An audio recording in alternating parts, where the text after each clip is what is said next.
In a universe where trillions starve beneath the glow of dying suns, there are those who feast on gold, while their servants drown in ash. The camera drifts through the spires of a hive world, Hive Talassar, a world of endless towers and deeper shadows. Up here, among the shining cathedrals of marble and gold, the rich do not walk on streets. They float through corridors of luxury, shielded from the stink of humanity below by layers of purity seals and air filtration incense. But tonight, as the noble son of House Veylan raises his glass of imported amasec, a distant explosion shakes the foundations of his palace, and so begins the story of Lord Cassian Veylan, heir to one of the richest dynasties in the segmentum solar, a man who will discover what it truly means to live, to suffer, and to see the world beyond the glass walls of privilege. Cassian Veylan had never known hunger. He had never seen the sky, not really, not the polluted fog beneath the hive's shimmering dome. Every morning, he awoke to the soft hum of servo-servants brushing golden dust from his robes. The scent of imported roses filled his chamber, and his breakfast came from worlds he would never visit, meat from the Grox herds of Armageddon, fruit from agri-moons blessed by the ecclesiarchi.to. The commoners of Hive Talassar, the Veylans, were gods. Their crest hung from spire to spire, and their word was law. Below them, billions labored to make sure their nobles never saw rust, dirt, or pain, but Cassian, despite all the perfection around him, felt empty. The laughter of the court sounded hollow. The prayers to the emperor felt rehearsed. He often watched the hollow feeds of the lower levels, the manufactorums, the hab blocks, where people worked until they died, their faces gray with fatigue.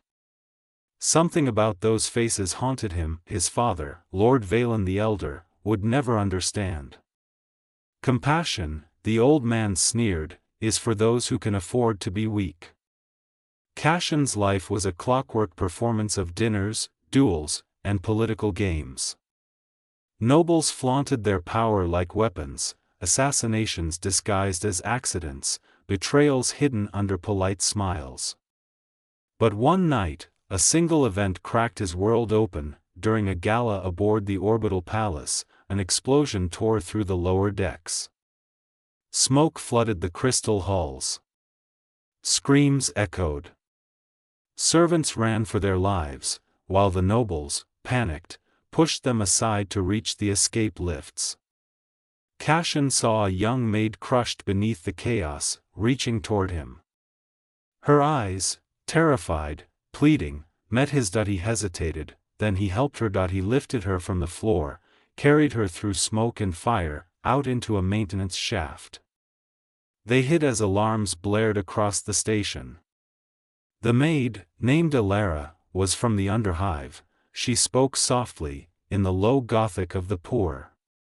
She thanked him, not with words, but with tears. In that moment, something in Cassian's heart broke open. For the first time, he realized what his father's empire was built upon: lives like hers.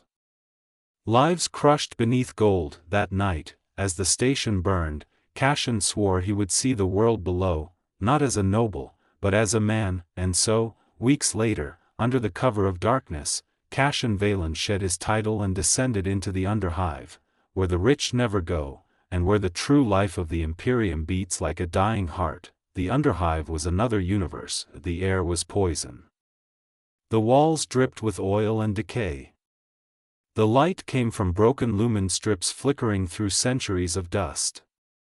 Here, the smell of life was blood, smoke, and rusted metal. Cassian, disguised in rags, his perfect skin now streaked with grime, walked among the forgotten. He saw children working in the manufactorums until their fingers bled. He saw preachers screaming of salvation while Arbites dragged heretics into the dark.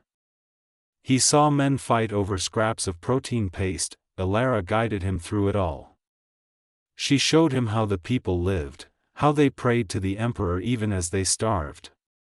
She showed him a small shrine lit by a single candle, built from scrap metal and bones. Why do you still believe? Cassian asked her one night. Talassar smiled sadly. Because if the Emperor doesn't watch us, who will? Cassian had no answer. Days turned into weeks. He learned the language of the poor, the rhythm of their lives.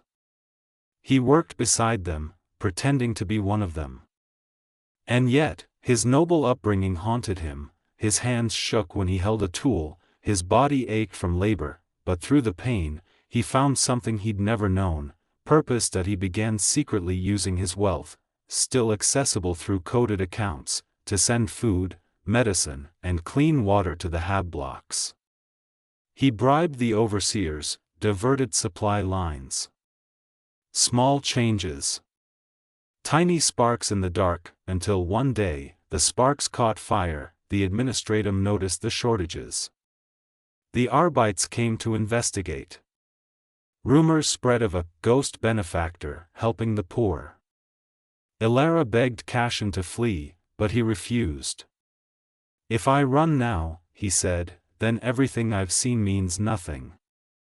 The Arbites found him in a makeshift clinic, tending to the wounded after a factory collapse. They dragged him before the magistrate. His disguise fell away. Gasps filled the chamber as they realized who he was, the heir to House Veylan, living among the rats. His father arrived, furious. You shame our name, he thundered. You think the world can be changed by pity? Cassian, beaten and bloodied, looked up at him and whispered. No, father. Not by pity, by understanding.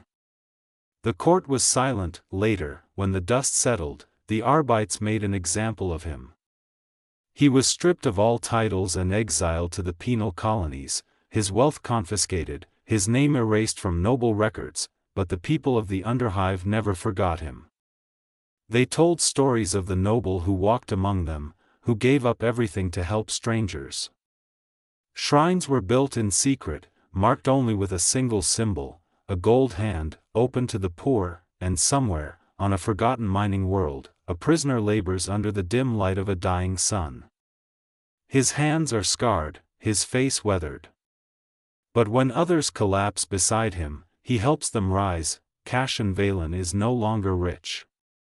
But in the grim darkness of the far future, he has found something rarer than gold, a reason to live. In the Imperium, wealth can buy palaces, slaves, and immortality through machine and prayer, but it cannot buy peace. In a universe where the strong devour the weak, true strength lies not in power, but in compassion.